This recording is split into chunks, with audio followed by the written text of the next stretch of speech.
and it hits me, oh my gosh, this is that triangle. You know, there's explanation for everything that occurred in the Rendlesham Forest incident that doesn't involve aliens at all. It was completely silent. It comes right over our heads. He saw a classic flying saucer really standing in the clearing. He turned over to my father and held his hand, and he looked in his eyes and he said, "We're not alone." Welcome to Podcast UFO for our live show. We're live every Wednesday at 8 p.m. Eastern Standard Time on podcastufo.com. During the show, feel free to participate live in our chat room. And don't forget to like us on our very active Facebook page. Hello and welcome to the show. I'm Martin Willis, your host. And our guest for this evening is Joe Lewels. And we'll be talking about UFOs, DNA, the nature of reality, and more. We may go a bit off the UFO topic, but it's going to be interesting. Speaking of going off the UFO topic, I keep saying that I'm going to have another show, and I may eventually. I want to get through. I'm going to be hitting the road, going out to Phoenix and out to California, and hopefully do a show out in California or Oregon in February. So I want to get through the month of January before I decide to do anything. I may just do an extra hour. An hour afterwards of my regular show. I'm not really sure. But I'll keep you in the loop with decisions that I will be making on that. Speaking of changes, I'm sure if you haven't listened for a while, I mean, we still have people trying to access their Joyride account, which closed in September. So I realize that not everyone listens to every single show. So I have to repeat some things. So we all out there hear it. And we're no longer on the Dark Matter Digital Network live. However, we are still on there. We're on there Thursday evenings from 9 until 11 p.m. It's just the chat room will not be active because we're not going to be live. But our live show is on podcastufo.com. And right on the sidebar, there's a little player. We're taking phone calls. We're looking into a phone screening situation. We tried something last week. It didn't work. There is some software out there we're looking into. So there'll be more on that later. If you want to connect with us, the easiest way to connect tonight, if you'd like to speak to Joe Lewels, is Skype. And I'm going to be using Podcast UFO as my username. So Skype in that username on Skype. No calls this evening. Again, we're trying to work all that out. Okay, and again, speaking of the Dark Matter Digital Network, it looks like that network is going to carry on. I spoke with Keith Rowland, and he's pretty optimistic about keeping it rolling, and Heather Wade is at the helm as far as Art Bell's show. From what I understand, people are starting to warm up to her and like her. So anyway, don't forget, while you're listening live, to jump in our chat room at podcastufo.com. And join in the conversation, ask our guests some questions and all that. And it's time to bring in my good buddy, Alejandro Rojas. How are you? I am doing well. So, exciting guest tonight. And you're going to talk about DNA. Do you know, I'm from the ghetto. I'm not sure if you know that. And no. Do you know what DNA stands for in the ghetto? The nasty. Oh. So you say, hey, DNA, and that means, ooh. The nasty. Go do the nasty. Wow. Just kidding. I don't know if it means that. I just thought of that. And I'm a little delirious because I'm so swamped with, we are really just going crazy getting ready for this Congress. And I'm so busy with signing people up, signing up vendors, fixing the website, doing this, doing that. And really excited about Joe Lewels speaking there. Yeah. Now, that's right. He is speaking there. That's one of the reasons I have him on the show this evening. Now, you're doing a lot of you had last year you had Maureen and Jason to help you, and this year you're doing a lot of the work on your own. You must feel overwhelmed. Well, it is a lot of work, but we still have Michael Klein who does our video editing. He helps, and then Angela Rayo, who is the owner's daughter. She was actually the editor-in-chief for the magazine, but she does a lot of work. In fact, she's taking most of the calls. If you call in to register, you're probably going to talk to her. She's organizing the travel and everything for the speakers and a bunch of other stuff. So she is super hard at work as well. So, yeah, all of us are here, are really busy. And then at the conference, we have this wonderful group of volunteers. So just a lot of great people that it's always fun to see. And so I'm just so dang excited. Yeah, it's going to be a really good one. I am too. I decided last week that I am going to make a road trip. I was going to fly out there. Oh, wow. And so I'm going to make a road trip, and because I don't like winter in New England, I'll be honest with you. I'm just not a fan of it. Mm-hmm. So I'm going to be driving. I'm leaving early, heading out to Phoenix, and then doing the live show is going to be out there on Wednesday the 17th. Then heading north, I spoke with James Fox the other day, may connect with someone in the San Francisco area, or I may go all the way up to Oregon. Wow. I'm excited. It'll be, 2.5, 3 weeks on the road and getting the heck out of the cold winter for a little while anyway. Yeah, fun. That sounds like that'll be a lot of fun. Yeah, I like road trips. I'm not... I don't mind flying, but I like to see the country. I've been across the country a whole bunch of times and really enjoy it. Yeah, road trips are fun. Right. And always like being out in California this time of year as well. It's going to be a lot better than here. So we don't have too much going on for news. Did you have any story at all? Yeah, I've got a couple. Oh, okay, good. All right, why don't you hit on them and we'll chit-chat a little more and call it a day. Yeah, so one of them I think we talked about earlier, but this is Kansas City, this band from 1978, this sighting. These cool band dudes are hanging out in Kansas City after a gig. I don't know if it was after a gig, actually. But they took a smoke break about 8 p.m., and they noticed this bright light above them. It was coming towards them. They said it got really large, and they could see that it was a triangular craft, or at least a delta wing craft, that they said hovered silently above them for at about 50 feet. So really close. Then they said these two globes were hanging from the aircraft, and that this craft moved towards a storm that was off in the distance. The glowing orbs got really bright, and it disappeared. Do you know what kind of storm it was? It was an electrical storm. Ah, so it was powering up, recharging. Perhaps. You never know. Hey, I know we talked about that on your show earlier this week a little bit, but you know what? It's fascinating to hear these earlier triangle crafts because you don't hear so much about them in earlier times. Yeah, I mean, I was only 5 years old at the time, so I don't recall the state of ufology at the time. I was more concerned about my diapers, probably. Yeah. At 5, do you wear diapers at that age? You may have. I may have. I'm not sure.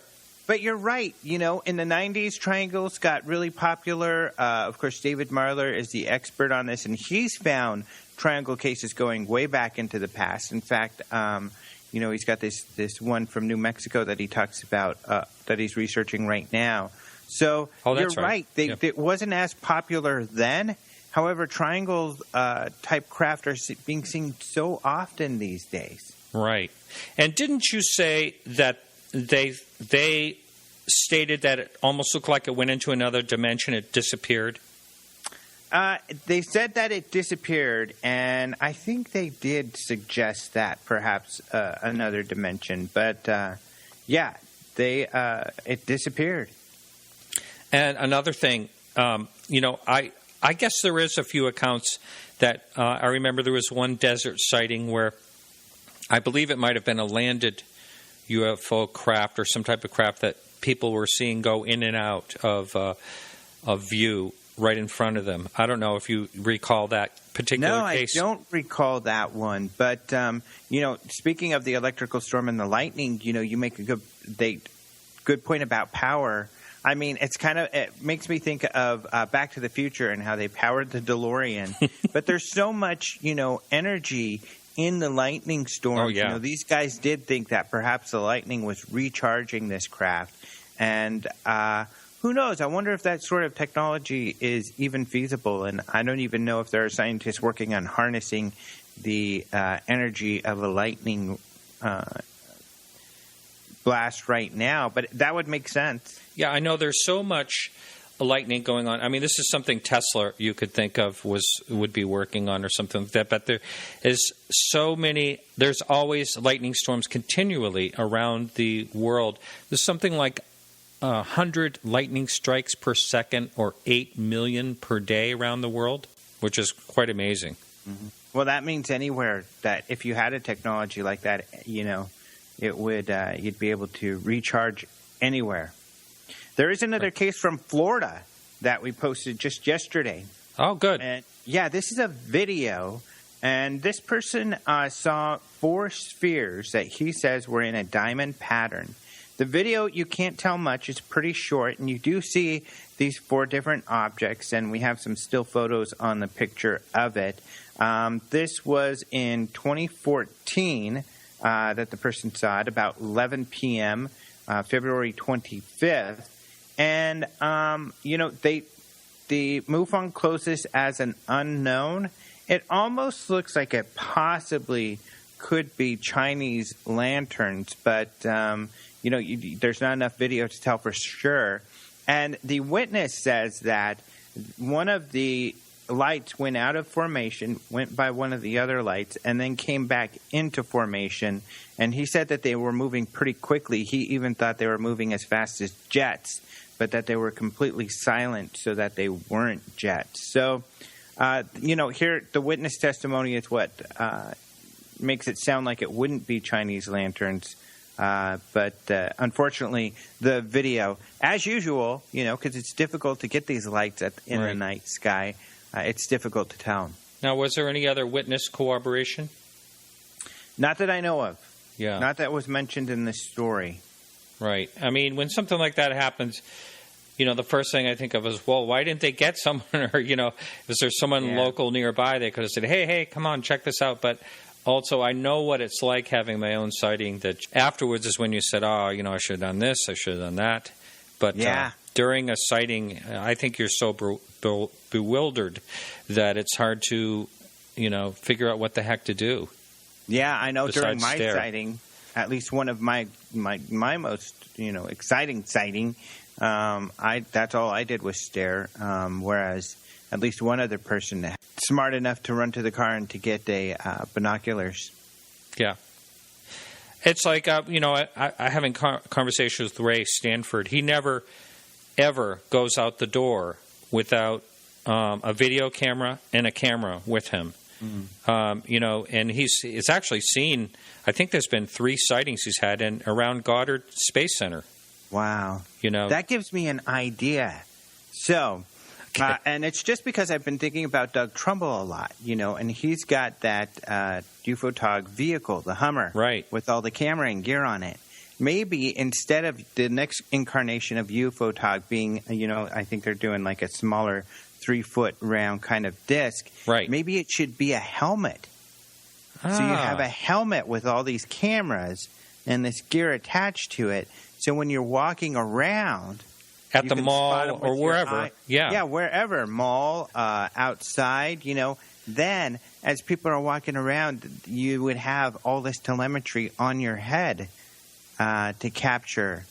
And then, people, what a great conversation starter and fashion statement. And also, people would say, oh, where'd you get that? I want one too. Exactly. Hey, and think about if you would have had a UFOTOG helmet during your sighting. I wouldn't even have to think about it. Wouldn't that have been great? That would have just done it all for me. Mm-hmm. And I can see these on Amazon pretty soon. What do you think? Yeah. We'll have to talk to Doug and Marker about that. Yeah, we'll have to do that. Let's take over their marketing. Mm-hmm. Yeah, good while idea. They're out there. Yeah. Hey, the sound quality on this show on my side here may not be the best. I had to move out of my studio. It's being the walls. I was living in my recording studio out there with just insulated walls, and now the wallboard's gone up. It's being painted, all that. So I'm back in my house, so not quite the sound quality as out there, but a little bit warmer. Sounds good to me. Does it? Good. All right. Well, is that it this evening for... That's it. That's all the news that I have. I haven't even had time to write stories, but for next week, I will have a great story regarding John Greenwald. John Greenwald. Good old John Greenwald. Of the Black Vault. So right. This is exciting stuff. I want to ask you some questions like, does it have anything to do with the Project Blue Book papers or anything like that? But you probably can't answer me. I could, but I won't. Okay. All right. A cliffhanger for next week. Uh-huh. All right. So I'm going to get a lot of hate mail for that. Thanks, man. No, they're going to love it. They're going to tune into next week. They're going to love the story. It's going to be good stuff. All right. Well, I trust you, man. So thanks a lot, and we'll be talking to you next week, Alejandro. All right. Talk to you next week, buddy. All right. So hang in there, everyone. After this quick music break, we'll be right back with Joe Lewels.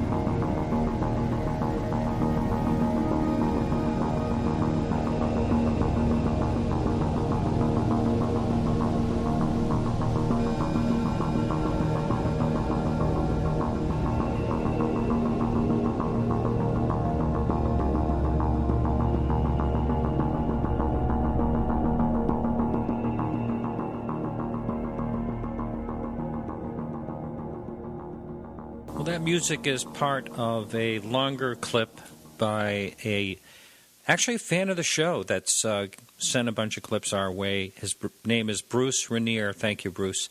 And we'll be feeding his music in with Carrie Lloyd Whitehouse's music that he supplies as well for the show, and possibly from someone else a little later on. Well, here we are with Joe Lewels. Welcome to the show, Joe. Thank you. I appreciate it. Joe, you're going to have to talk into your phone just a little bit louder, if you would. Okay. All right. So is that better? I have someone listening in that's going to let me know in just a second. But, Joe, why don't you give the listener who's never heard your name before your background and what got you interested in the UFO topic? Sure. You think there's people that don't know who I am? You never know. Oh, I'm sure there are. Yeah. Well, listen, I got interested in getting involved in the UFO phenomenon in 1993 when I went to the Ozark UFO conference in Eureka Springs, Arkansas, and I heard for the first time Dr. John Mack speak. He was really an unknown at that time. Of course, most of your listeners, I'm sure, know that he was the late Dr. John Mack. Unfortunately, he was a professor of psychiatry at Harvard University for more than 40 years. And he was speaking about having worked with over 100 people who had had alien abduction experiences. And he said during that presentation that he had not found any signs of mental delusion or disorder, and that just blew me away. And that's when I got started. Wow. And is that the topic that you favored at the time, abductions? Well, I had a couple of sightings myself, but frustrating. Lights in the sky, a spherical black thing that I could not identify. It had no other features, no portholes, nothing during the day. Sightings were very interesting, but I was really interested in going deeper into this phenomenon and getting to know and to work with people who had had actual contact experiences. So from 1993 to about the year 2000, I ran the El Paso chapter of the Mutual UFO Network, and I formed a team consisting of myself, a psychiatrist, Dr. Roberta Fenig, a sociologist who also was a certified hypnotherapist, Dr. Romeo De Benedetto, who has passed, I'm sorry to say, and we began interviewing and doing hypnosis on people who had had the abduction experience, and we did that intensely for a little more than 3 years. We had dozens and dozens of cases that came to us from the Southwest, the New Mexico, West Texas, and even northern Mexico. There's some type of issue. I know we're on landline, and we set that up ahead of time and all that. I think your portable phone might be having some type of issue, and wanted to ask you if you happen to have another phone in the house, a landline that has hardwired. No, all of our landlines are the kind you can pick up and walk around the house with. Yeah, you may want to get a different one. If you have one, you can go grab. I will give it a try. Okay. I'm sorry the connection is not good. Yeah, it worked fine earlier, but for some reason it's very staticky right now, and I apologize to the live listener. Okay, let's give me just a moment. All right. And I will run and get another one. All right. Very good. Don't hang up on this one until you have the other one. All right, so while we're waiting... Okay, just go ahead. On the other one. Yeah, go ahead. What's that? I'm on another one of the phones. Oh, you did that already. Great. Yeah. Okay. Does that sound any better? Well, we'll see. Why don't you hang up the other one, and we'll... Yeah, I've already hung up the other one. Oh, you have? Okay, great. All right, and let's see, you were basically telling what you have done out there, and before we move into other subjects, let's talk quickly about your sightings. You said one was like a dark object, and what was the first one? Well, the first one was when I was in the military. I was a reconnaissance pilot in the Republic of South Vietnam, 1967-68. Got back to the U.S., fortunately, lived through that. I was flying a night flight in southeast Alabama, heading from Fort Rucker, Alabama, toward the Gulf Coast. And it was just a normal get 3 hours of flying time kind of mission. And myself and the guy that I was flying with, who I was a captain, and the guy I was flying with was my boss. He was a lieutenant colonel. We both saw this spherical orangish ball of light that was way high above us, but it must have been very big. Neither of us could identify it. We were really puzzled. It kind of gave us a sense of eeriness. It was a beautiful January or February night. I can't remember, but it was clear as a bell. And then when we turned back around to head back to our base, after about 15 minutes or so, we saw what appeared to be the same sphere out in front of us. So it seemed to be following us, but it never got close. It was always at a distance, and we really were baffled, both of us. And those are the kinds of things that they open your mind up to the whole issue, but they don't really give you any answers. And those are the kinds of things that are so frustrating to me that I really wanted to focus on the actual contact experience. Now, one of the things that I didn't say when I got started tonight was my background is that besides having been an Army aviator and also I was the editor of the Freedom of Information Digest at the University of Missouri School of Journalism while I was getting my Ph.D. in journalism there. And I was a writer and editor for the U.S. Army Aviation Digest magazine while I was for a couple of years. Later, I taught at the University of Texas at El Paso journalism, and I was head of the journalism department there. So I've had kind of a varied background. Mostly, I would say, I would see myself as more of a sociologist and a social psychologist, someone who's very interested in how society reacts to phenomena, and in this case, the UFO phenomena is very, very interesting subject matter to me, and also the psychological aspects of it. Well, so you'll have something to talk about at the UFO Congress with Dr. Ron Westrom. I know Dr. Ron Westrom, and I will have things to talk about with him.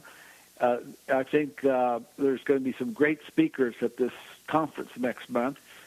Jacques Vallée, I know. Very well-known first early researcher in UFOs, is going to be there and speaking. I don't think he has spoken at a conference for 30 years, as far as I know. Just great, really interesting people, and I think people who are listening here, if they can get to Phoenix in February, they're going to be doing themselves a favor. It's going to be a good conference, and the weather's probably going to be nice. Yeah. I don't think they're going to be able to top this year, really, because, first of all, they have one of the people from the Ariel school incident, who's now a young adult. David Jacobs is always a favorite, Doug Trumbull, David Hatcher Childress, Mark D'Antonio, of course, Jacques Vallée, Lee Spiegel, Merrill Cook, Nick Redfern, Chase Klitsky, a good friend of mine, Sam Maranto. He was formerly on this show, and it goes on and on and on. John Greenwald, great people this year. I don't think they're ever going to be able to top it, really, and I'm really excited about it. Yeah, me too. I'm looking forward to it, and my topic is going to be UFOs and religion. I think that came up two podcasts or so ago. Someone wanted me, first of all, to thank you for your military service. Oh, well, thank you. I appreciate the comment. Yeah, and also, before we move on, I would like to talk a little bit more about that sighting. It sounds almost like a Foo Fighter to me, the way you're describing it. But what was the reaction of the fellow crew members, and was it reported, and did you talk about it to your superiors or anything like that, or was it just dropped? This is very interesting. We both were baffled about what it was. We had no clue. We knew what it wasn't. We went through all the things that it wasn't. But no, we didn't report it. We weren't stupid. I mean, we knew what happens to pilots that report UFOs. That's never good for your career. And so we did not report it, and we both just kept quiet about it. Wow. That's really too bad. Yeah. And, we never saw it move. It was in one place one moment, then a few minutes later it was in another place. And it was just bizarre. What's interesting is that when we were flying towards the Gulf Coast, we approached the area around Pensacola and Gulf Breeze that later, many years later, became famous for all the sightings there. Right, yeah. Excuse me, a little bit of controversial sightings. I hear all kinds of different sides about that. But I know at least some of the Gulf Breeze sightings were unexplainable for sure. I believe so, but I've spoken to some of the witnesses, but this is the problem with sightings. It's very hard. You can't hardly ever verify anything. Occasionally you get sightings that are up close and very obviously they are some kind of craft not of this world. Those are rare. And what interests me in all the research that I've done, I've studied a lot of cases of alien abduction. Many of the people who've had those experiences never have seen a UFO. Okay, right. So but yet there's a treasure trove of information there. And I have to say that the people that the cases that we investigated were very, very good cases. There were multiple witness cases. There were whole families of people who had had these experiences, and I'm talking grandfathers and parents and children and cousins, aunts and uncles. I mean, the whole families were involved in these things, and I don't think there's any psychological explanation for that. And there's also no psychological explanation for cases where two or more persons share a missing time experience, unless they happen to be drunk or on drugs or in a crash of some kind. But that wasn't the case with the cases we were studying. People, four people in a car traveling from El Paso to Tucson.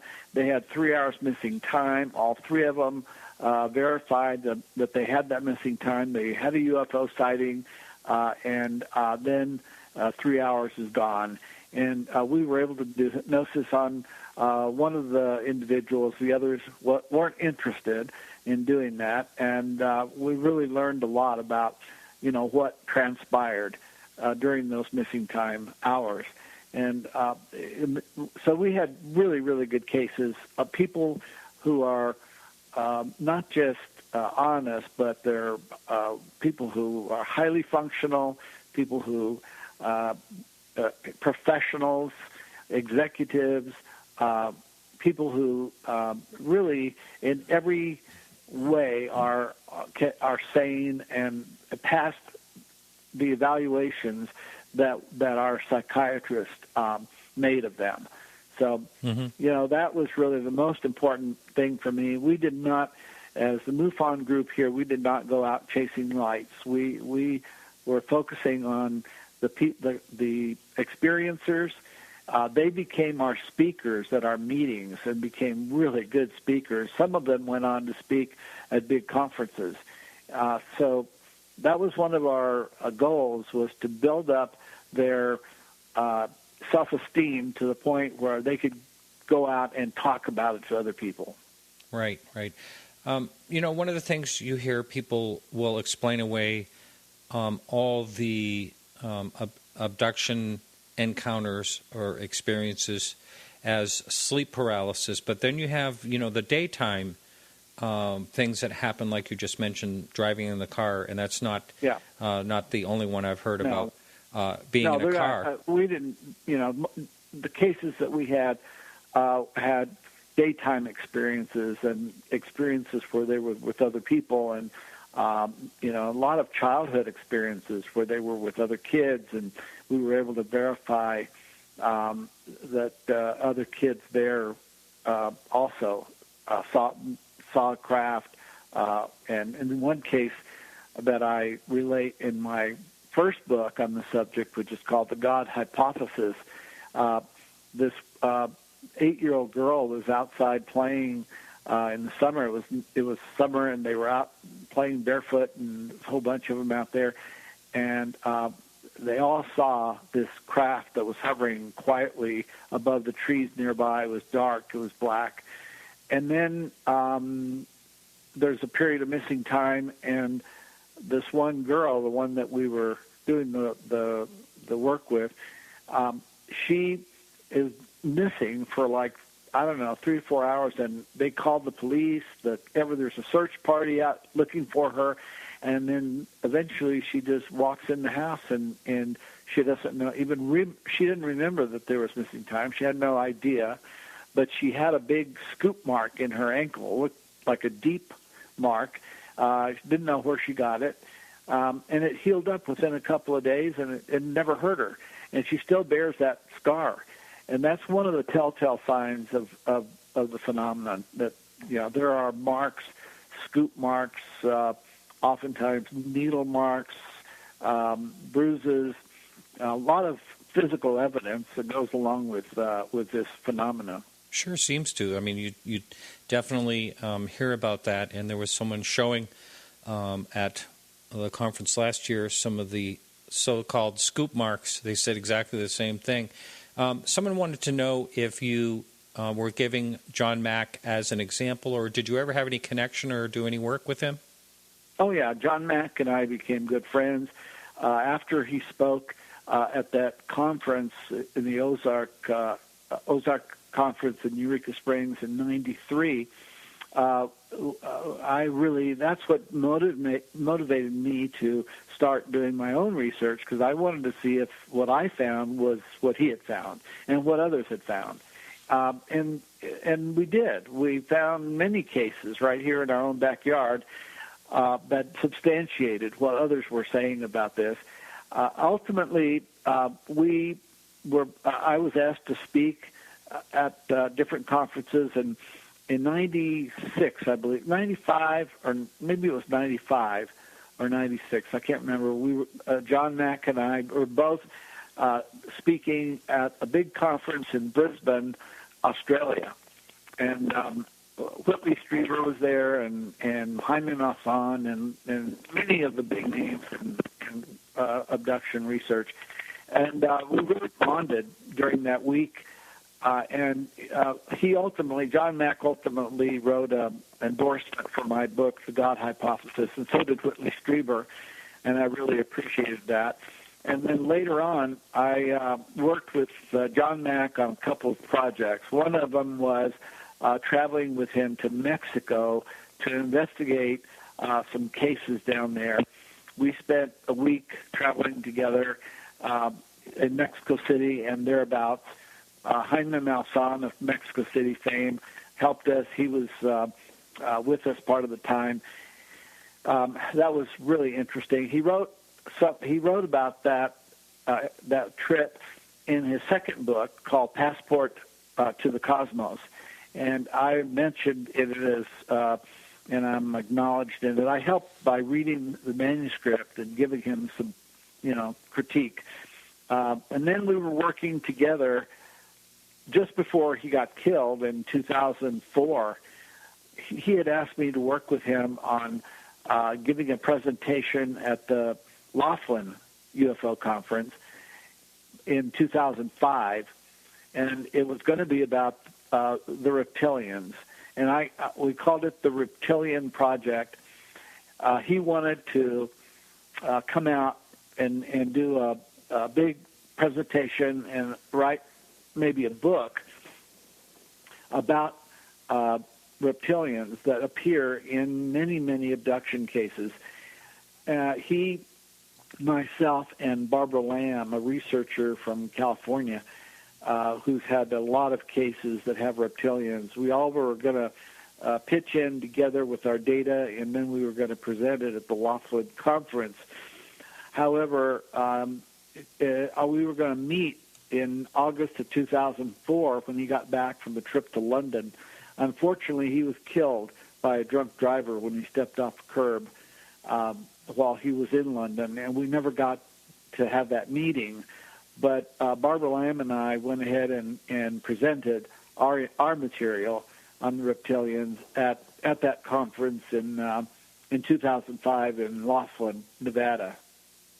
Wow. Hey, listen, just a minute ago we had quite a bit of static again. And a lot of times on these portable landline phones, there is a channel switch where you can switch channels. Can you just take a quick second and look at that phone keyboard and see if you see anything that says a channel switch? Sure. Okay. Hold on.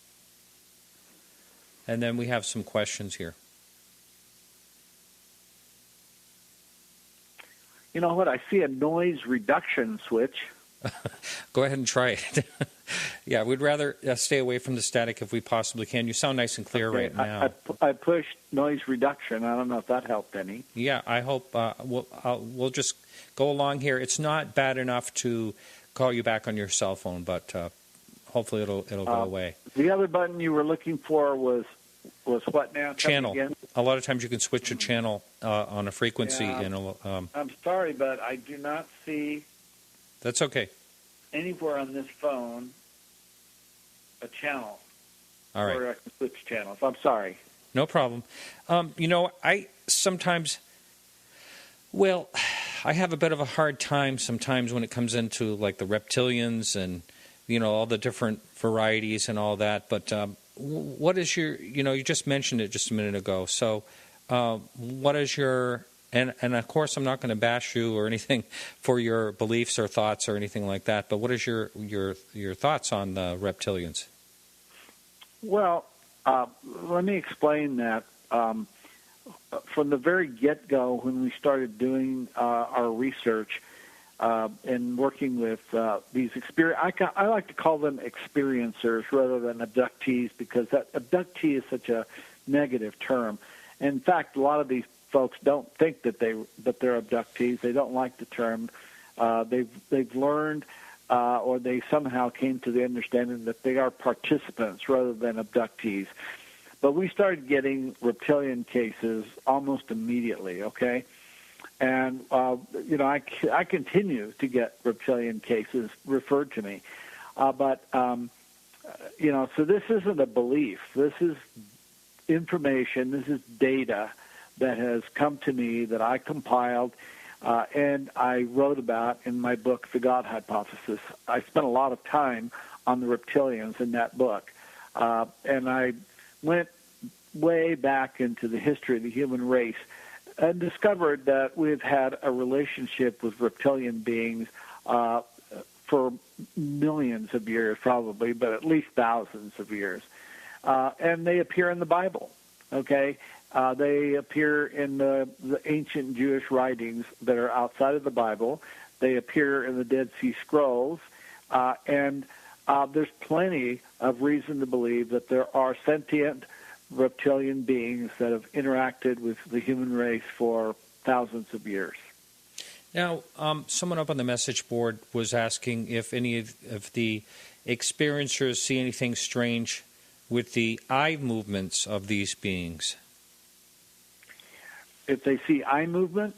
Yeah, if they've ever described any eye movements. I have no idea if it's something he's looked into or why the question came up. But well, I will tell you that even when they're in trance, under hypnosis, there's a great reluctance for them. When you ask them to look at their faces, they don't want to look. They're terrified, okay? And so they don't typically make eye contact with them. It's only if the beings themselves jam their faces right in front of them and just stare into their eyes. And that staring has been reported by a lot of researchers. I don't remember someone saying his eyes are moving. That would be kind of strange if they did say something like that. And let me make sure that you understand something else, Mark, and that your listeners understand. When my team got together and decided to do this research, we did not go into it with any fixed idea of what we were going to find. We were going to just follow the data. We were going to report what we found, and not if it turned out that it was all a bunch of crap, we were going to say that. Okay. In fact, the psychiatrist that we were working with, she knew nothing of the subject, had never read a book, and she was just sure, she was positive she was going to be able to figure this out very quickly, because she knew in her mind that these people were going to be the kind of people who fabricated or hallucinated or had showed some kind of mental disorder. The problem with it was that after she had interviewed maybe a dozen or so, she came to me and she said, "You know what? They're not crazy. There's no reason to think of these people as being hoaxers or people who are trying to sound important, or none of them wanted anybody to know that they were working with us. They were not seeking publicity. They were not hoaxers, and there were multiple witnesses that backed up their stories.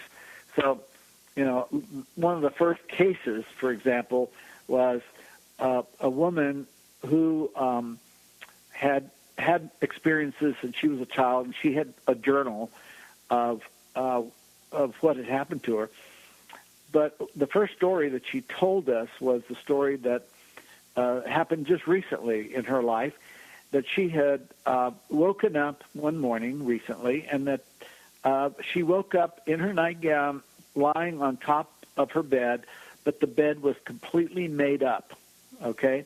And she couldn't figure that out, how that could happen. She was married. Her husband wasn't there. She called him at work and asked him, hey, did you make the bed up? And he said, yeah, I made it up. And she says, well, why? He says, well, you weren't around, and I just thought you had gone to work early. So what happened is she was missing. He assumed she went to work early. He made up the bed. Later, she was returned by the beings, and they just laid her on top of a completely made-up bed. And this happens at times. They're not perfect. They don't do everything perfectly. But, there's a good example of a situation where you have two witnesses to an event, and some people might say, well, that's no big deal. She could have done it in her sleep or something. But in this case, she had so many other experiences to go along with that it stood out as being something quite remarkable to us. Wow, yeah. That is something you hear of stories of people saying that two people are taken at the same time and their clothes is kind of mixed up, and they're wondering what's going on, that type of thing. Yeah. There's a couple of questions up on the message board, and one wanted to know, how are the reptilians referred to, if they are, in the Bible and Hebrew texts? Okay. I'll give you a really good example, and let's talk about Adam and Eve and being tempted to eat from the fruit of the tree of knowledge. And who is it that tempted them? Snake. Well, it was a serpent, right? A serpent, but not just a regular serpent. This was a sentient serpent that was giving them to eat from the fruit of the tree of knowledge. And this serpent being, after this happened, then in the Bible, God says, well, okay, your punishment from now on, serpent, is that you're going to have to crawl on your belly from now on, which indicates that this serpent being, before that, did not crawl on his belly. So I think the very first mention of a serpent being is in the story of Adam and Eve.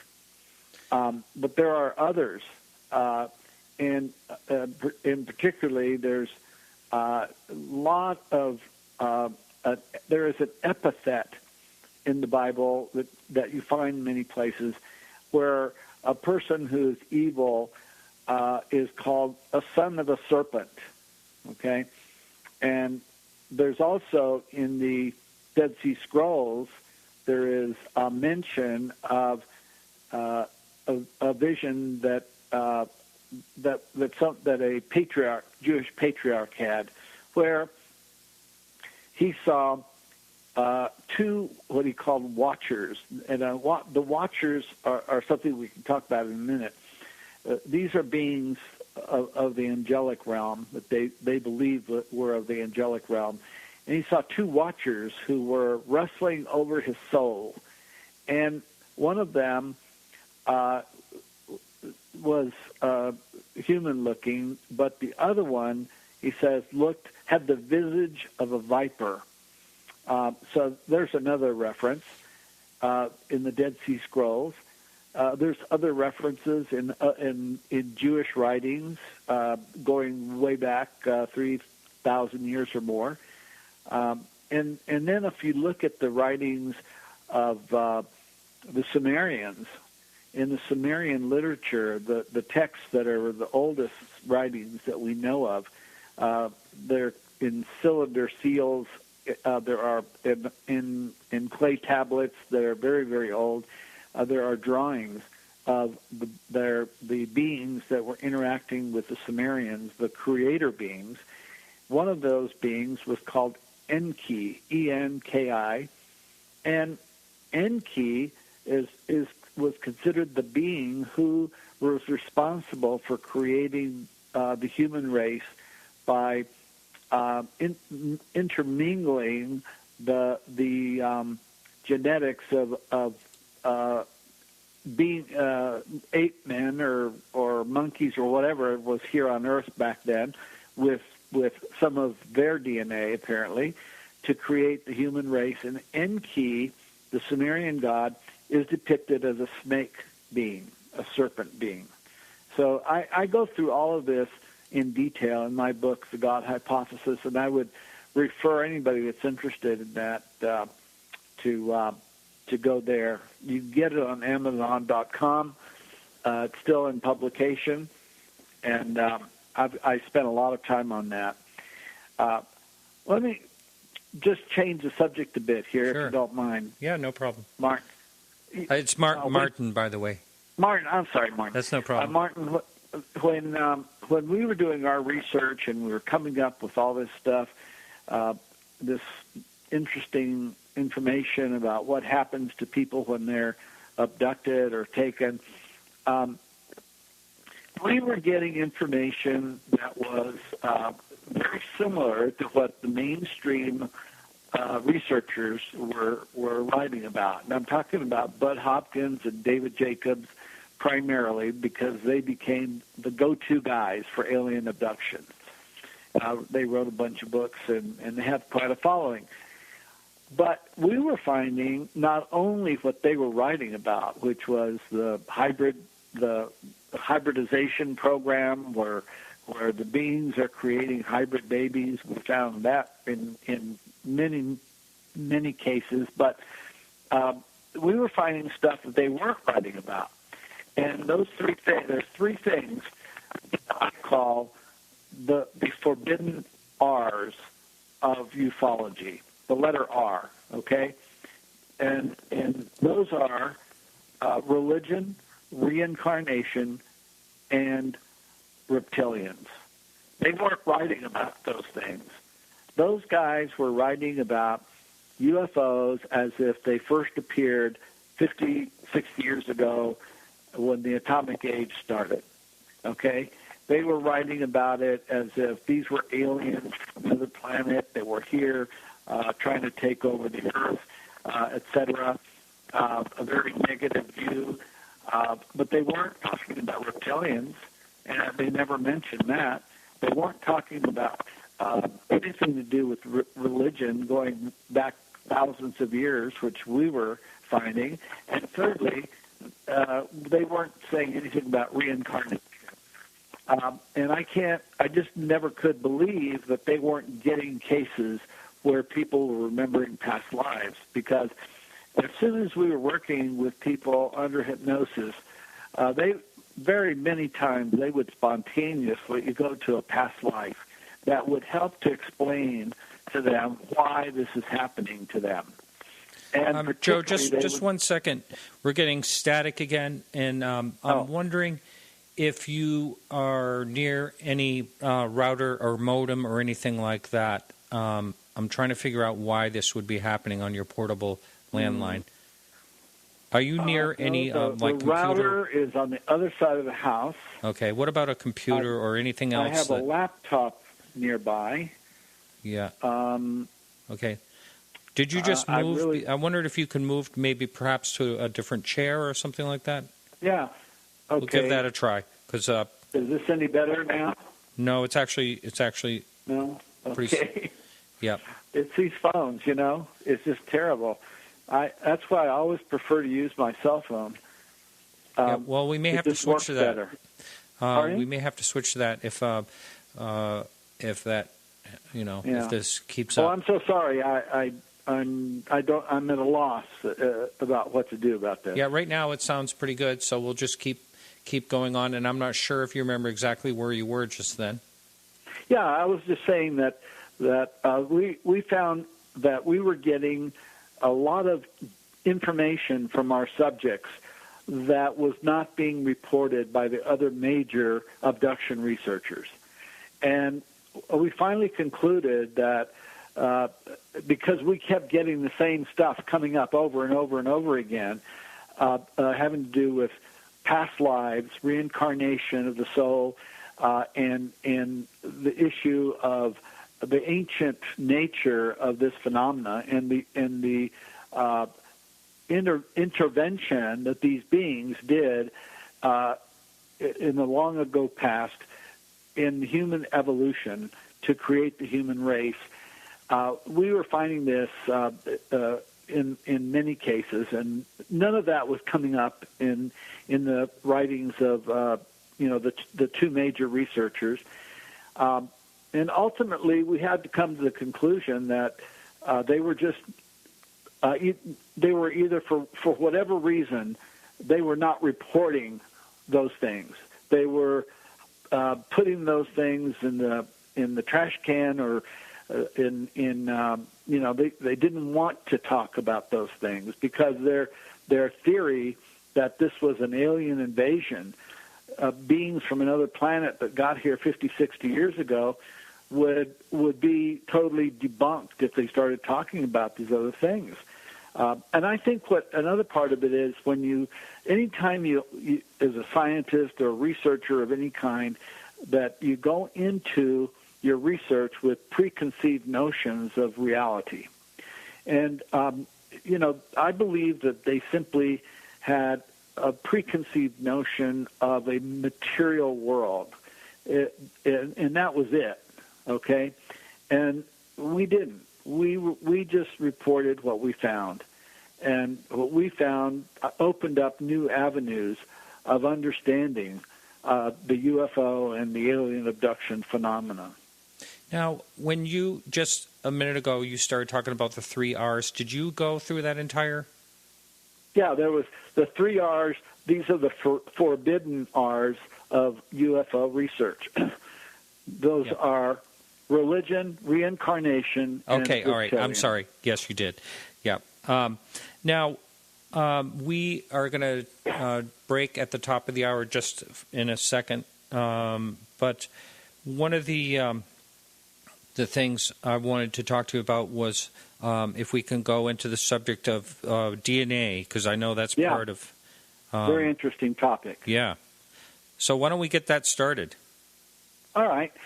Well, in 1981, Francis Crick, who was the co-founder of the double helix nature of the DNA molecule, he and James Watson were both won the Nobel Prize for that. But in 1981, Francis Crick wrote a book called Life Itself. And this is where he began to question the origins of the DNA molecule. What he found was that the DNA molecule was extraordinarily complex. The DNA molecule requires 2 different sets of code or language that are incompatible. In other words, it's like someone speaking Chinese and someone speaking Native American Navajo, and they don't communicate. And one of these codes is formed by proteins, and the other one is formed by the amino acids. The only way that the molecule itself, the DNA molecule, can work is if there is a translator. It needed a translator to translate between amino acid code and protein code. And somehow a translator got in the picture.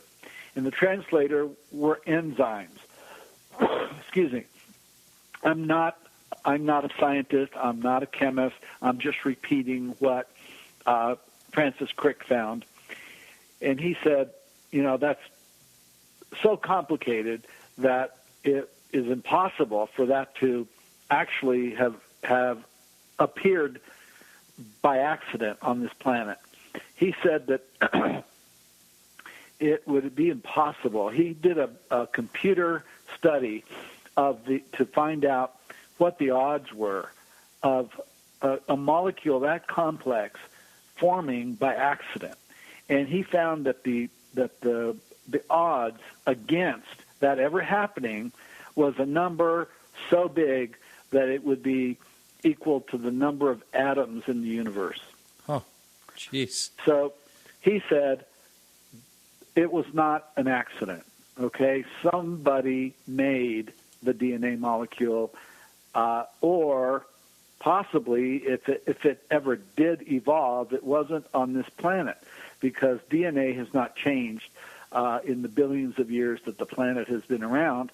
And the evidence for that is that there is ample fossil record of bacteria that are just like the bacteria today, and that hasn't changed since the planet was formed. He found no evidence for the evolution of the DNA molecule, and he believed that the DNA molecule had to come from outer space, and someone had to have made it. It's a created molecule. And so he thought, what he says in his book, that some highly intelligent beings had to have brought it here or sent it here by rockets and seeded the Earth with the DNA molecule, because that's the only way that he could see that it could survive traveling through space. Now today, people think that, no, the DNA could have survived coming in on a comet or an asteroid. It's hardier than we ever thought. But Crick himself called the beings that he believed seeded life on Earth, he called them cosmic game wardens. Cosmic game wardens. And I think that's a pretty good word, pretty good term for them. I think that there are beings who are cosmic game wardens, and they're called by different names in the ancient texts. They're called watchers in the Dead Sea Scrolls and even in the Bible. They're called the Anunnaki by the Sumerians.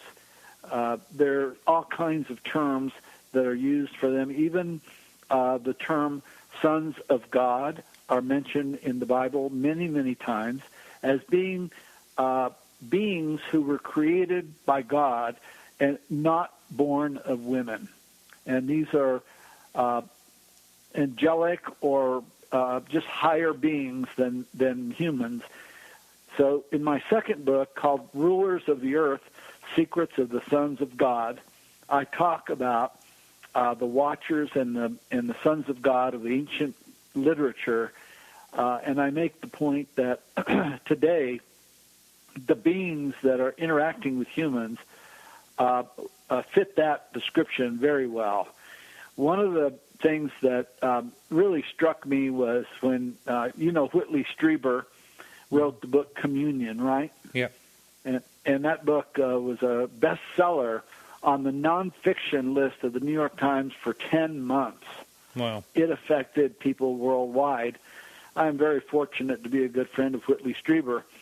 And in that book, he was able to ask the beings, who are you?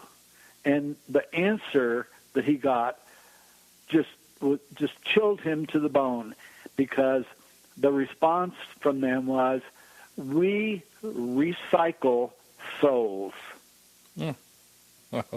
Well, all right. Well, we're just a little past the top of the hour, so we're going to take just a second here.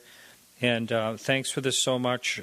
So if in the second part of the show, we might talk about the holographic universe, the true nature of reality, and the illusion of scientific method and objectivity, et cetera, et cetera. So sounds good. I'm not going to take a music break. We'll just continue on here, and we can finish that thought. But before we continue going, if anyone wants to call in with any questions, they can Skype in.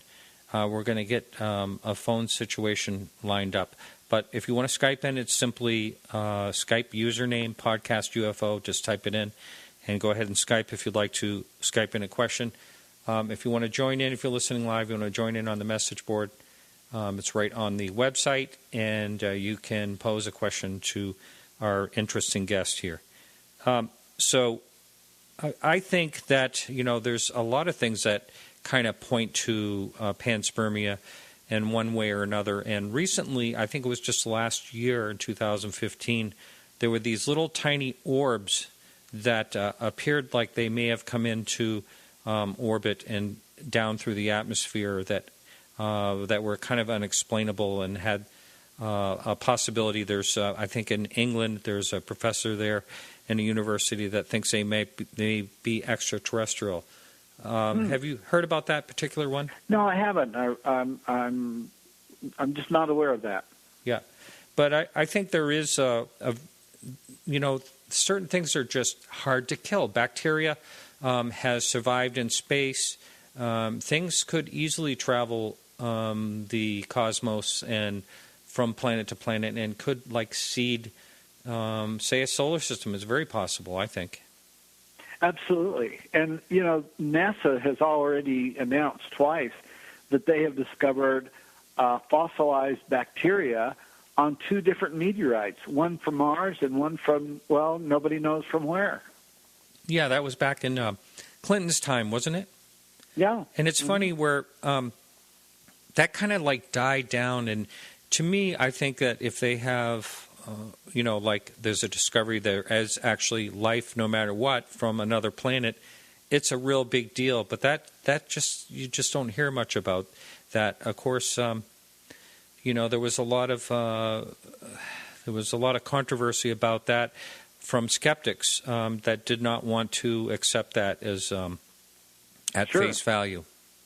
Yeah, there are different levels of understanding this phenomenon, and they range from I don't want to know, I don't believe it, I don't know anything about it, I've never read anything, I don't care, it doesn't impact my life, and just the dumbass philosophy. And many educated people feel that way. They have that attitude. I'm talking doctors and lawyers and engineers.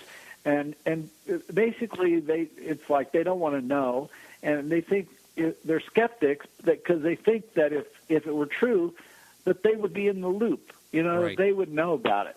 Yeah, I think Stan really Friedman talks about that quite a bit. A question came up earlier when we were talking about the reptilians, and that is, can you give more of a current example of any type of reptilian sighting or account, say, of an experiencer? Well, I had a case referred to me from the last International UFO Congress in Phoenix last year.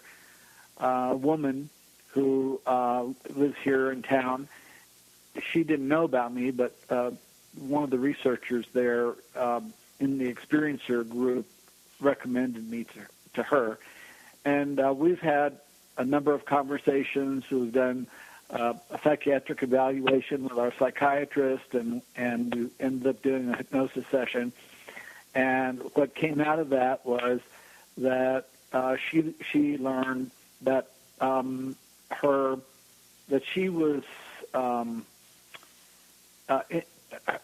she was implanted into her mother's womb by reptilians, and that she is basically one of them. And this is a difficult thing for her to swallow. But, a lot of times people find things out under hypnosis. They come out of hypnosis and they're skeptical. They say, that can't be true. I don't know where that came from. I must have read that someplace. But, what I've learned is that people don't make things up under hypnosis. There's ways to test if a person is let's say, prevaricating, and we have little ways of testing by maybe suggesting something that we know is not right, and to see if we get pushback from the person under hypnosis, and we always do. So, this is another level of understanding that there are people walking around on Earth today that believe that they are part alien. All right? Not that unusual. She doesn't. Yes, look, I actually know someone that she has doesn't look told like me an this alien. many years ago before I even got into the into the topic. So, someone up on the message board wants to know if you're familiar with a Robert Lanza. Robert Lanza? Yeah, he has a book called Biocentrism, and it's about this. Not familiar. No, I'm not You're not familiar. Okay, no problem. Now, what about the? We talked about reptilians. What about you hear the other one? You hear, of course, grays, and then you hear mantis, sort of like a. Now, before we move into that, though, how would you describe how people are describing a reptilian being, and is it consistent between different people that are claiming, the similar thing? I think it's quite consistent, and typically we're talking about tall, more muscular beings, big heads.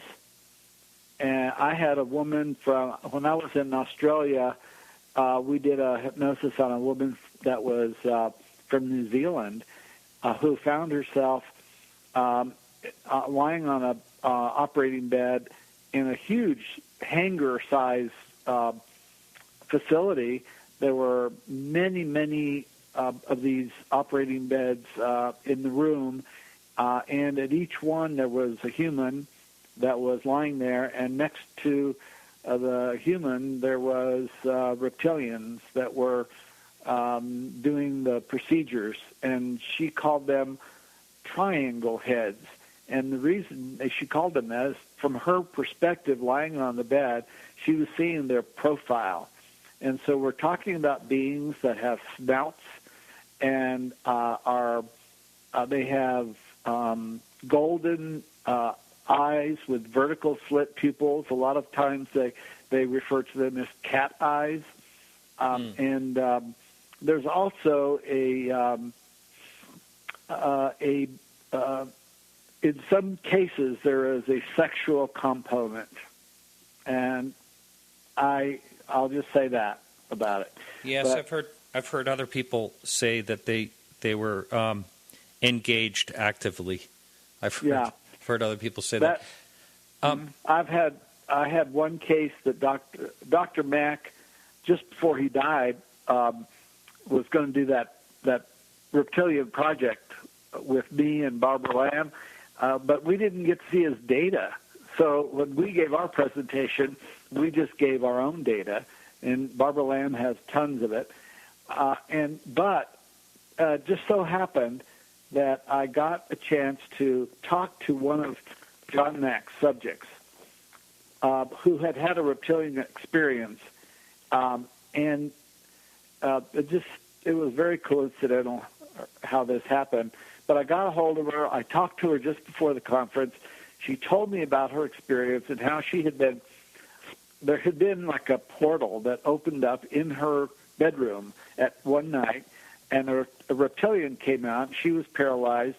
He took her through the portal, and he strapped her to like a chair, and he had sexual intercourse with her. And the place that he took her was like a cave. It was not a ship. And when I was hearing her tell me the story, I just immediately told her that I have a case that's identical to that. Identical. Wow. So, how does this happen?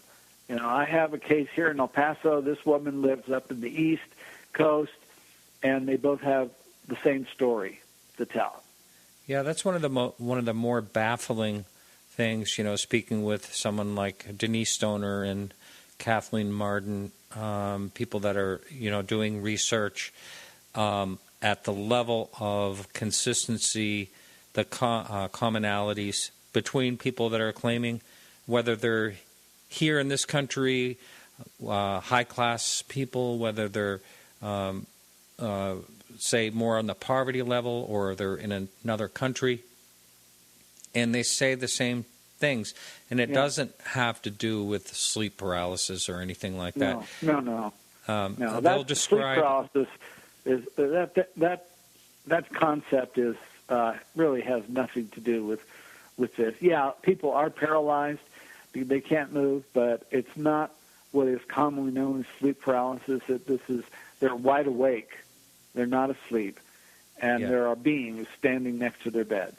Yeah, Okay. Getting back to you were saying about them not the person having the experience not wanting to look at the, I don't know if it was reptilians or any type of beings. Whatever they are, they don't want to look. Well, I remember Travis Walton, one of the things when I saw him face to face and we were talking, and him saying, the eyes, were the hardest part. The stare was the stare from the eyes, or what was just driving, and what he still remembers today and still bothers him today.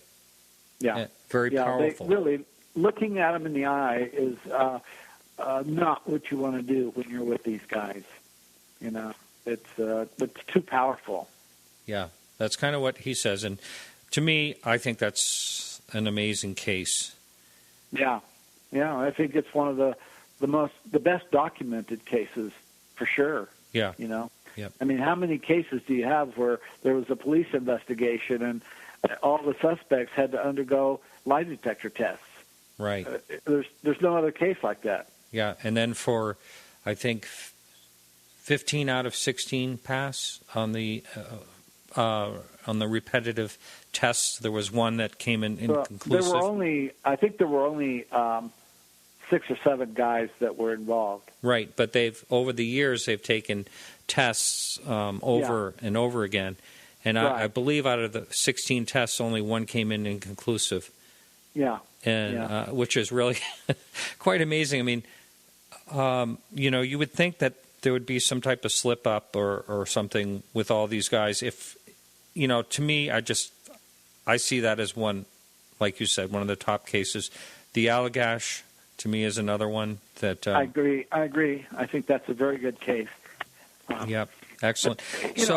But I would like to get back to this issue of, the highest level of understanding. Hang on just one moment, if you would. Can you move to a little different part of the house? Maybe we'll see if it'll clear up. We got static again. Okay. How's this? Yeah, I'm wondering if maybe it could be somehow you're holding the phone, because it only seems to go into it a little bit here and there. So maybe if you... I'm going to turn some lights off. Maybe there's some electrical interference here. Yeah, you never know. But anyway, the point that I was trying to make earlier was that I feel very confident that our team was a very good team here. We had extraordinarily well-educated and accomplished people. We had a psychiatrist that was working with us, and we were being very careful not to lead the subjects in any way. I wanted to be so sure that I became certified as a hypnotherapist and started doing hypnotherapy myself. So I'm a certified hypnotherapist, and I know that I'm not leading people into saying things that that aren't true. So, I am very certain that the information that we were gathering when we were doing all our studies was good information. And not only that, when I traveled to Australia, I went both in 1995 and 96, I believe, to Brisbane and to Melbourne.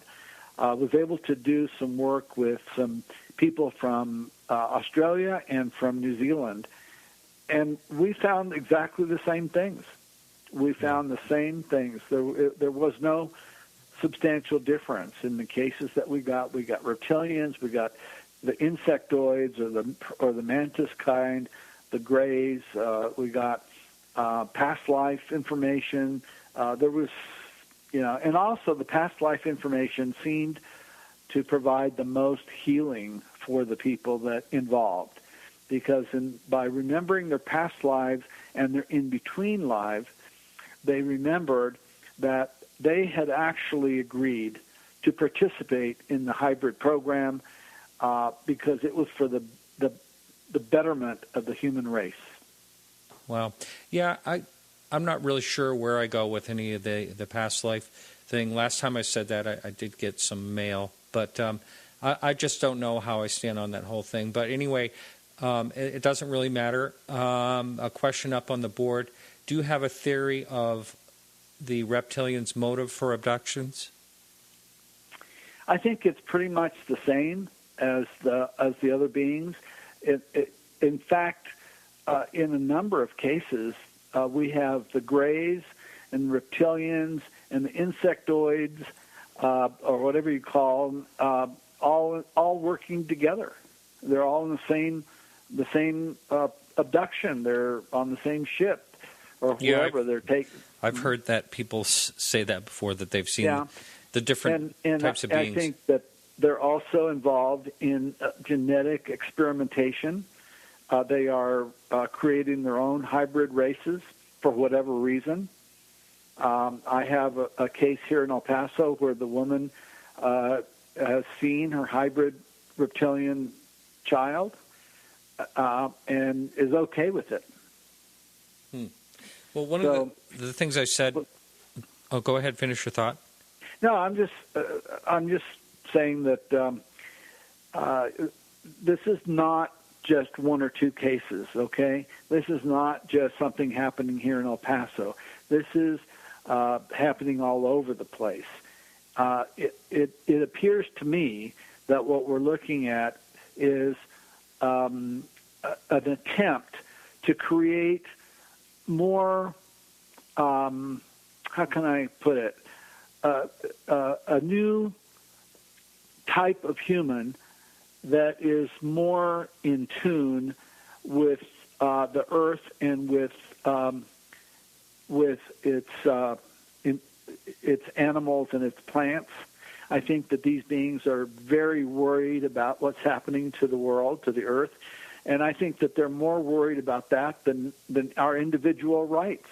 I think that I see it as an attempt to upgrade the human race to a higher level of humans, almost like another jump in the evolutionary process, and that what's needed are humans that are more aware of the damage that we're causing to the earth, and also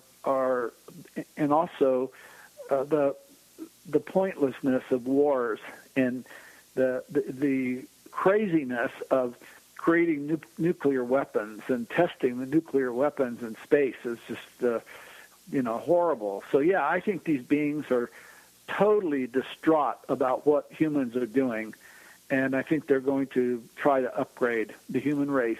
Whether they do it quickly or not, I don't know. Since you're putting that out there, why did they wait so long? I mean, humans have been barbaric for thousands and thousands of years.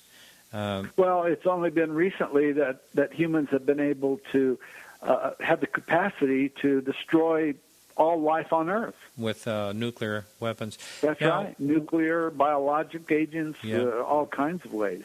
Now, a question or something I stated, but recently, but I'd like to ask your opinion of it, because it's always interesting to hear other people's sides of things.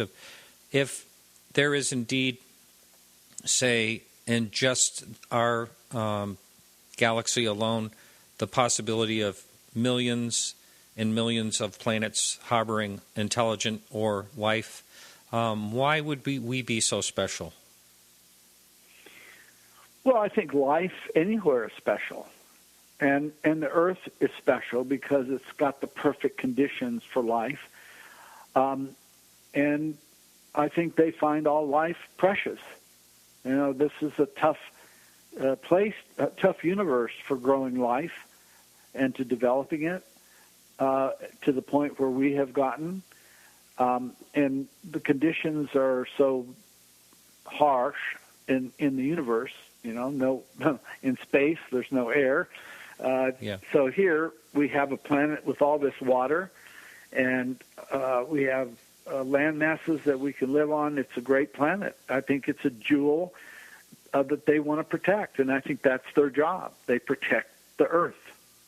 I listen occasionally to a podcast that is an astronomy podcast, and they say on that all the time that the universe is looking for ways to kill us. Well, there's always that. Okay, there's always that, and I'm not sure that that they would interfere with that. But people ask me, well, why don't they just come down and fix all the problems? And the answer is clear. That if they did that, that we would just do it all over again. Yeah, absolutely. All right. One of the things when we were communicating back and forth, you mentioned that I could ask you about your ideas on the holographic universe and the true nature of reality. And the other one I really want to talk to you about is the illusion of scientific method and objectivity. But let's start out with the holograph universe. What's your thoughts on that? Yeah. Well, there's a wonderful book called The Holographic Universe that I recommend to all of your listeners. It's written by Michael Talbot, who himself was a UFO experiencer. And he was looking for answers to why all these things were happening to him in his life. His trade was a graphic artist, and but he was very psychic, very sensitive guy, and he walked through the library and just let himself roam through the library until something stopped him, and he stopped and he reached up, grabbed a volume of books, of magazines, and he turned it open to an article on quantum physics. And as soon as he saw that and he's read that article, he realized that he had come to the place where he could get answers to why he was experiencing all these things. Because quantum physics explains that at the quantum level, at the subatomic level, that the universe behaves in a very mysterious way. It includes psychic ability, ESP, between subatomic particles. It includes the concept that everything is one at the quantum level. There's no separation at the quantum level, and therefore we humans live in a ocean of oneness, but we see separation because of the way that our human bodies are built. We have bicameral minds, we have bifocal vision, which is not really very good. We have auditory hearing, which isn't very good. We have our five senses are not really very good for telling us what the nature of reality is. We only sense the physical nature of reality, but at the quantum level, there is no physicality. It's another dimension, and we're all part of that dimension.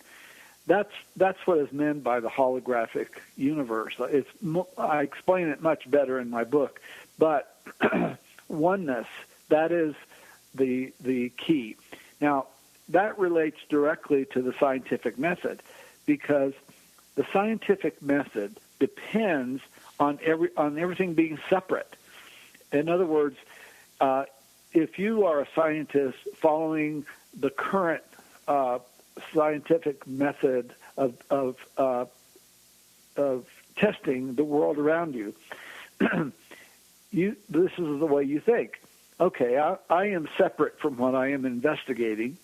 Therefore, I can design an experiment where I can test this object, let's say a rat or whatever, and I can take my notepad and take notes, and I can understand that through that experiment. I can understand what I'm trying to learn about.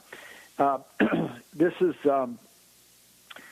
this breaks down completely when you're a physicist and you're studying subatomic particles, because when you're studying subatomic particles, whenever you turn away from a subatomic particle, it ceases to be physical. And the only time it's physical is when it's being observed. So that just blew their minds. Right. Physicists they're destroyed by that concept, because if every time they try to examine subatomic particles, they're affecting them, then that means that they're all part of the same milieu of oneness. Okay, so the scientific method requires that everything is separate, and that we can study things objectively by designing experiments. Okay, well, and they see the universe like a clock, big clock. You can take all the parts, examine each part, figure out how it works, and then you can understand the whole universe. But at the subatomic level, that doesn't work because there is no separation.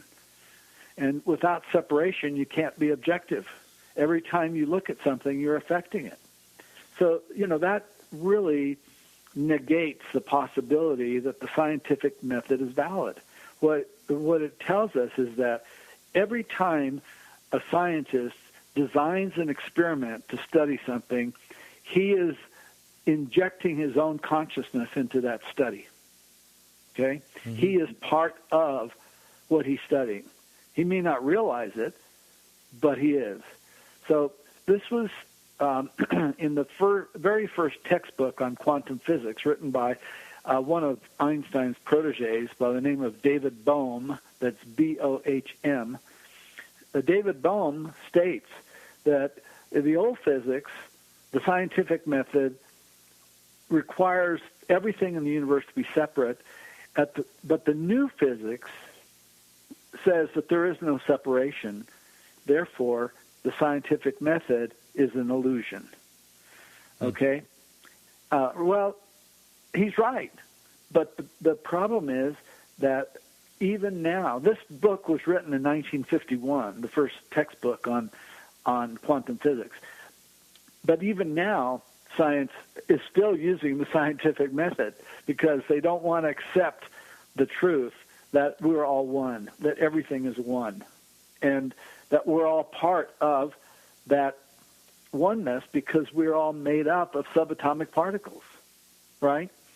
So, we have to develop a new science, a science that understands the oneness of the universe, and understands that what we've all considered paranormal all our lives is just normal. That's just normal because that's how the universe works. There certainly is some things that are just unexplainable. Now, one of the scientific methods, I think of is, repeatability and things like that. But I understand what you're saying when you go down to the quantum level, nothing makes sense. And everything is affected by the observer and all that, and how a light particle can be a particle or a wave. There's all kinds of just strange, unexplainable things. There's no theory of everything, and maybe there is a theory of everything, but we haven't figured it out yet. Here's the dilemma. Quantum theorists understand all this. They understand that that there is no separation, and that translates into our world. The problem is that our physical senses keep denying that. Okay. And by using the physical senses alone, let's go back a few hundred years. By using our physical senses alone, what was concluded was that the Earth was at the center of the universe. Yeah. Right. And so it wasn't until we developed technology that could study the universe better by extending our senses that we realized that, no, we're not the center of the universe. We're not even close to the center of the universe. And that changed the way that we started thinking about ourselves until now, flip forward several hundred years, after the time when Galileo was put in prison for having the audacity to say that the Earth was not at the center of the universe. And now, 400 years later, or let's see, it's about 400 years, maybe a little more.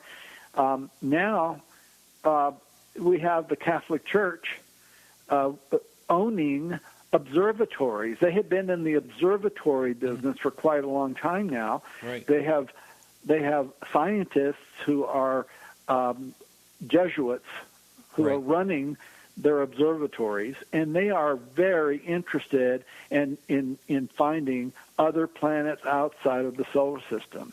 And this is a huge change from a few hundred years ago when they were burning people at the stake who dared to say that there was life on other planets.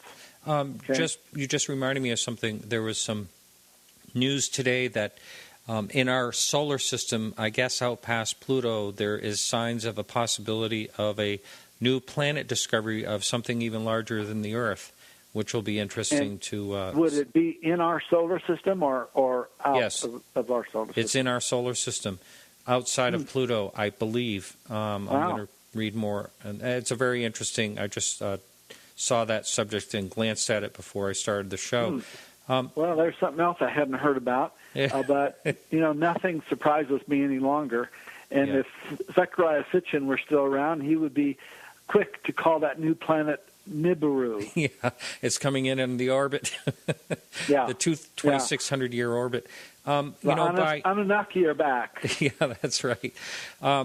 Just for going to the human experience, we only see about 0.0035% of the electromagnetic spectrum.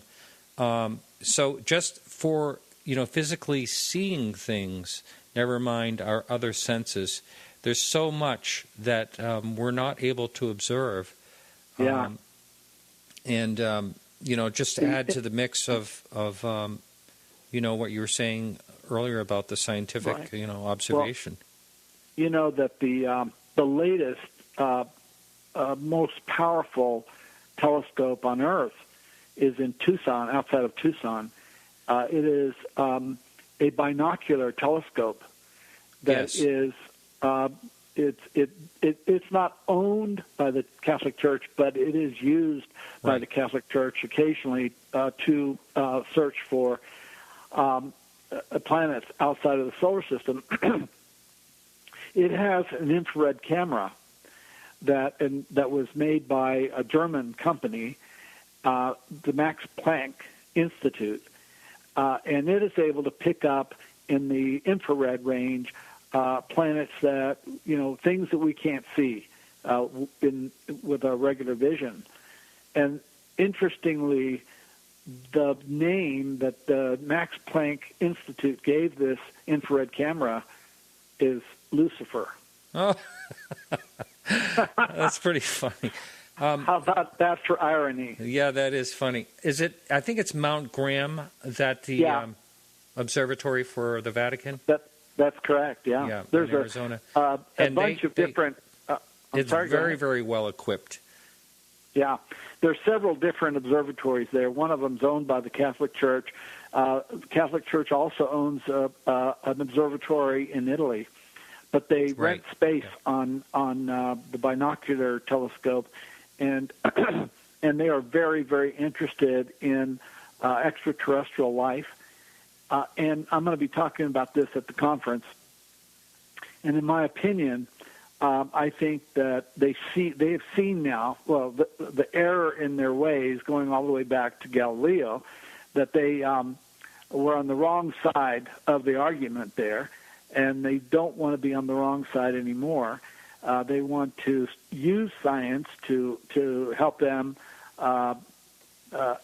understand their own religion, and they are trying very hard to get out in front of this issue of extraterrestrial intelligence so that they can always say, hey, that's okay with us if there's extraterrestrial intelligence, because God had to have made them also, And I think that's actually a very smart move of them.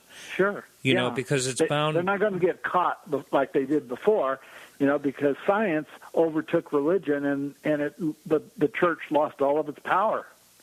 Right. The one thing I think is kind of humorous is that the Pope announced that if there is extraterrestrials contact, that we can offer to baptize them. I mean... Yes, but only if they ask.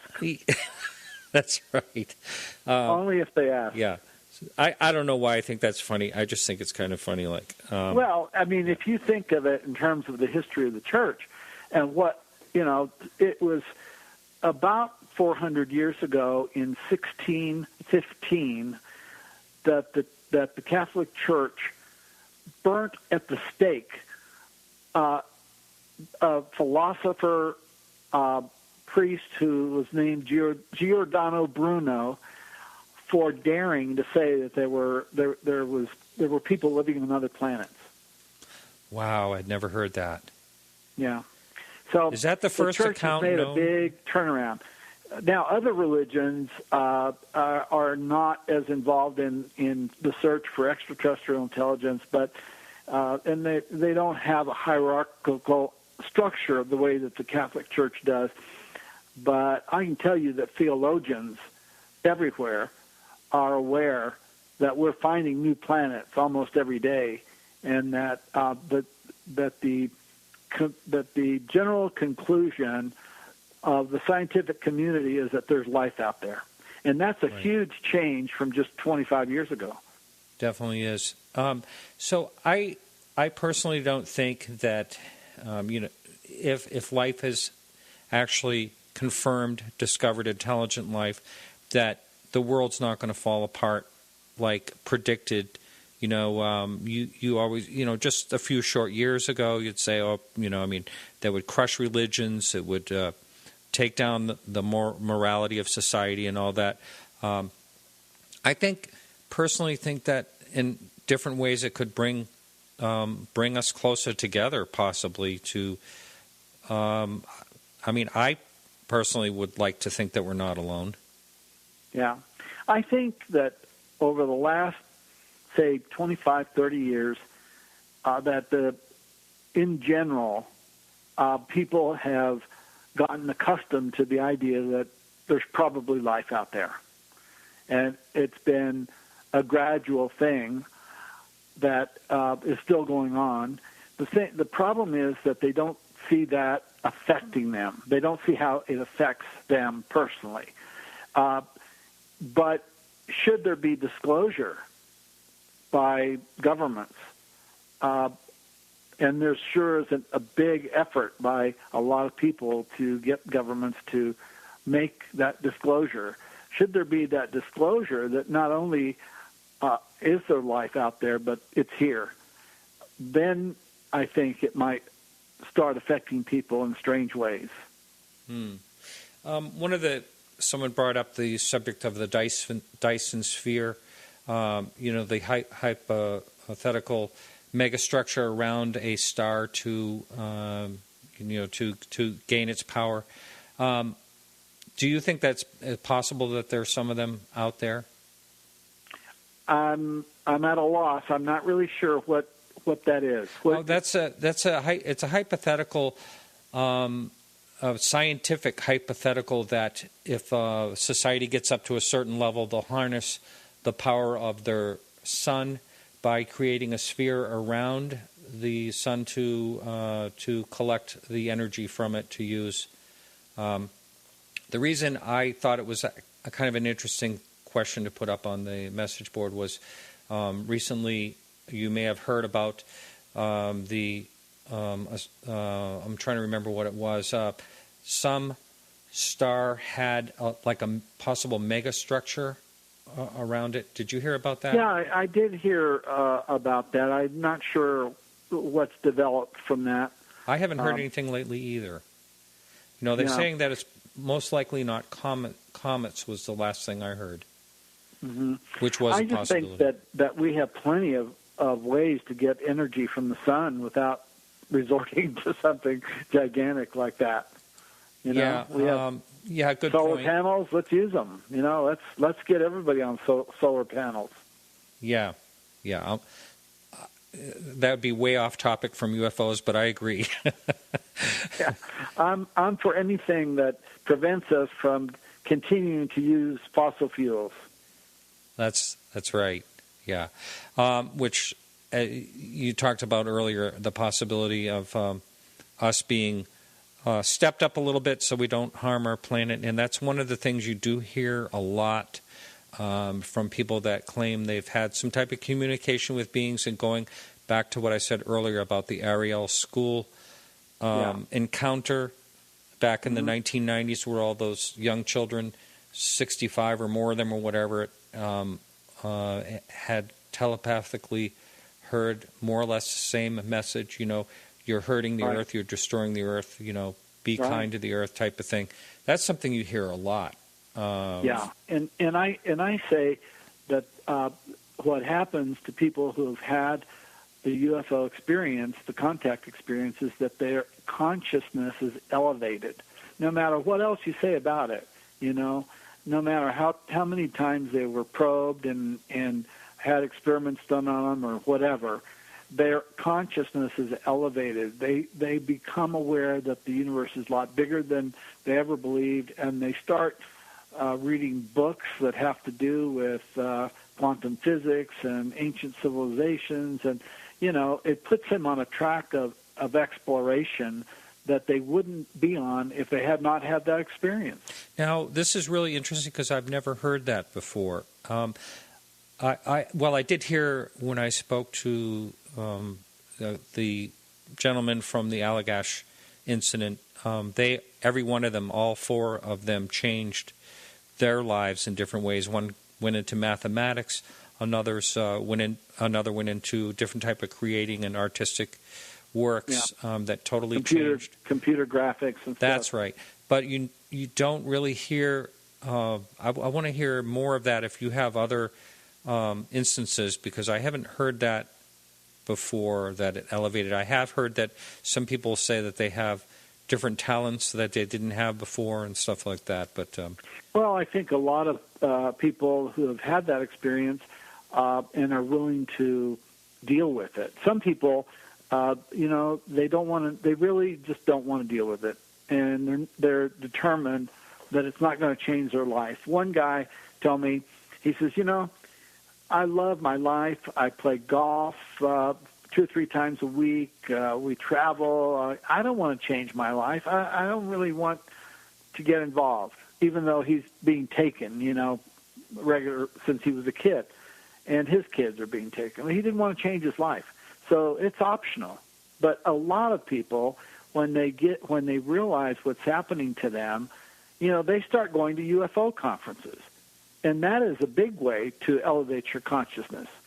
Right there at the UFO conference, you can hear 20, 30 speakers talk about this stuff, and you can talk to other people around you who have had these experiences, and that is opening up your mind and your consciousness to new ways of thinking.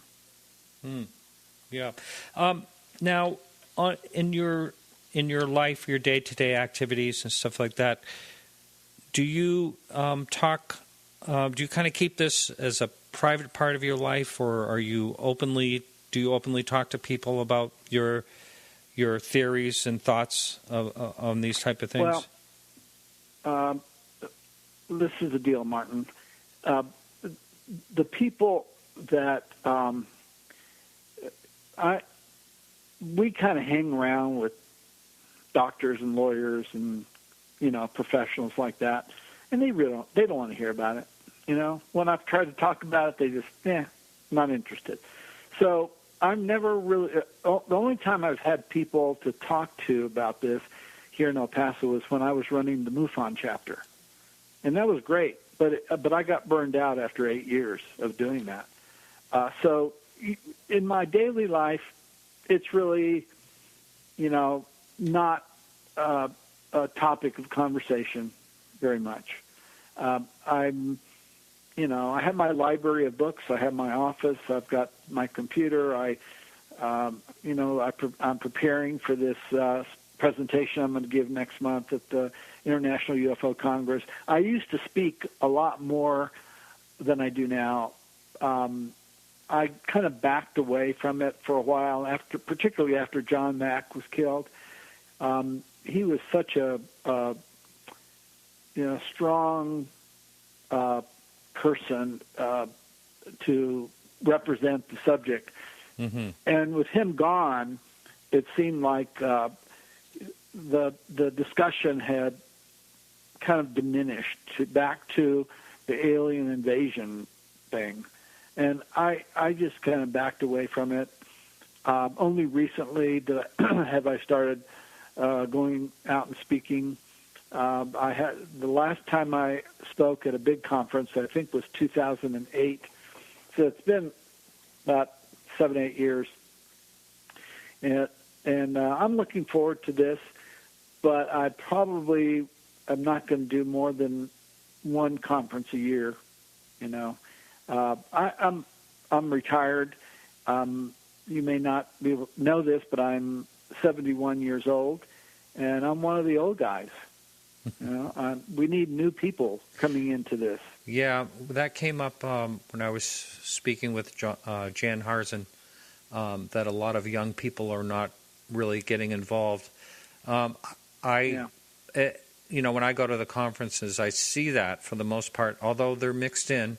Sometimes you see, people with their parents and stuff like that who may or may not develop an interest in this, and it's just the plain hard fact is that there's not a lot of people attending conferences in general. No, I think this one in Phoenix is on the young one of the side, bigger ones. Yeah, I think it has a couple of thousand people. No, I meant on the young side. There's not a lot of young. Yeah, there's not many young people. But I'm just talking about numbers. The other day I was reading the Comic-Con conferences. Yeah, huge. Get 100,000 people. Yeah, and that's right. And they're young people too. Someone wanted to know if you were still active in MUFON. You kind of addressed that, but what's your? I'm not. You're right. I'm what not. Is your opinion of the organization? Well, as I said, I ran the El Paso chapter for 8 years. I was a member for longer. I spoke at many of their international conferences, and I wrote for the MUFON Journal, their publication. But again, I kind of got burned out, and when I got into it, I wanted to. If I was going to get into it, I wanted to belong to a scientific organization. Okay, but the problem was that I was finding stuff that was at a higher level of science, or some metaphysical, not old science. And I quickly got more interested in new science, and MUFON wasn't going that direction. Maybe it is more now, but they have to be scientific. And yes, I as don't. a matter of fact, that is one of I really enjoyed talking to Jan Harzen because I've had mixed feelings here and there about MUFON, but that is one of the things he felt was very important and wanted to get a hold on and get it growing. And so he does have some type of scientific panel involved now. But in general, there's some people that claim that MUFON was infiltrated and all that. I mean, did you ever hear of anything like that? No, not really. It was just that that MUFON, to maintain credibility with the scientific community, they have to try very hard to stick with the scientific method, okay, and research cases, the video evidence and the trace evidence and the physical evidence part of it, which has been going on for years and years and not getting us anywhere. And where I was, and I realized in those early conferences that I would attend that the audience was really split. There were those that were very much into the physical evidence and the scientific materialist point of view, but there was also a lot of people who had these almost spiritual experiences with UFOs, and they weren't being heard. They weren't. They didn't have standing in that audience or in that organization. And I found myself leaning more toward them than I did the physical, scientific materialists. So I just decided to go my own way, publish my own books, say what I knew, and then I did. And after I did that, it was like, well, okay, I've done that. I understand what's going on. It's much bigger than an alien invasion. It has to do with the evolution of the soul and the evolution of the human species and the protection of the earth. And I've written about that, and I've talked about that. So, hey, what else can I do? What more can I do? I've spent 20-some years moving in that direction, and I feel like I've influenced a lot of people in that direction and helped a lot of people to see it from a higher point of view. But we really need more. We need more people doing that. Now, you mentioned that you had spoken to someone recently. So do a lot of people get in touch with you about their experiences?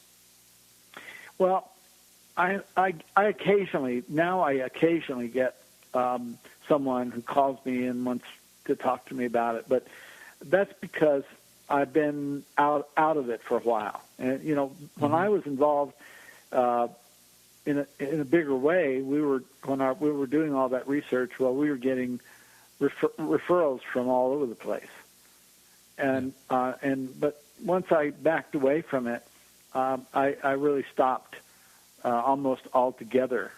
And one of the reasons was I had a job. I had to devote time to my job, and I needed to. There was a time when I felt I needed to devote a lot more time to my job because all of this research on the side was taking me away from that. Right. Just myself doing this 1-2 hour show takes a lot of time. People don't realize it, but I have to be available for a good part of Wednesdays, and then after the show, I'm working on editing and all that stuff until midnight. So it does take a lot of time, but you have to have a real passion for it or an interest in it, or there's no sense of doing it. Right. And no one does this. And that's what happened. I kind of got burned out. I was trying to do too much. Yeah. If someone wanted to contact you now for any reason, would you have any interest in that, or are you just kind of standing to the side right now? No, I if somebody needs help, if I can be of help to someone, I'm more than happy to talk to them or to receive an email. Probably better an email. Mm-hmm. And if necessary, talk by phone. And last year I didn't speak at the international conference, but I attended it just for kicks, because I just wanted to get back in it, but just from a spectator point of view. Yeah. And from that conference, I got 3 referrals, even though I'm not really that active. And so I'm working with about 4 people right now, and that's about all I can handle. But I'm more than happy to talk to people if they need help. And how would someone find you?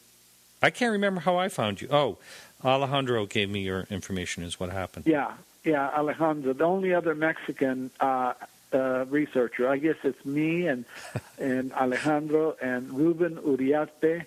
That's right. Yeah. Who are Hispanic. I'm a Mexican-American. My name isn't really Joe, by the way. My real name is Francisco Jose. Yeah, I saw your email address. Yeah, Yeah. So, all right. Well, that's going to be it for the show. But yeah, I could take emails from people. All right. Just one more thing. Will someone be able to find that email online, or do you have a website or anything? No, I do not have a website. I am pretty illiterate when it comes to computers, if that hasn't been obvious to you yet. If you'd like, I can post that email address. I can give you an email address where I can be reached, and you're welcome to put it out there. All right. I will, for the listener that would like to get a hold of him, all you have to do is to go in our show notes, and I will post our guest's email there. And thanks so much. It's been a real pleasure. You're very welcome. And do you want me to give you that email address now, or you know what? Go ahead and give it verbally if someone would like to. Yeah, okay. Go ahead. It's very simple. It's joe.lewels, Lewels, at gmail.com. Very good. Okay. Well, thanks again. It's been a real pleasure. Martin, thank you so much. It's been a lot of fun, and I hope your listeners got something out of it. Great. All right, everyone. I want to thank you for listening to the show. If you're listening this long, you're either listening live or you're a supporter of the show, or both, and I thank you very much for that. And we do not have a confirmation from a guest next week. I think we're going to have a really good one, but I did not get a 100% confirmation, so I can't go into that. But I'd like to thank a few people. First of all, Keith Rowland, I'm going to thank him. He runs our show over on the Dark Matter Digital Network, and you can listen to that every Thursday at 9 to 11 p.m. Eastern Standard Time. And you can always listen live for free here at podcastufo.com. Participate in the chat room, and hopefully we'll get a phone line up and running real soon. And so that is it. I want to thank Peggy Shunning for managing the Facebook page. Remember to like us on Facebook for all the latest UFO news. For music, Bruce Rainier and Carrie Lloyd Whitehouse. And thank you all for listening and participating in the chat room and all that. And we'll be back next week. And remember, keep your eyes to the sky. And someone said I should add, and keep your feet planted.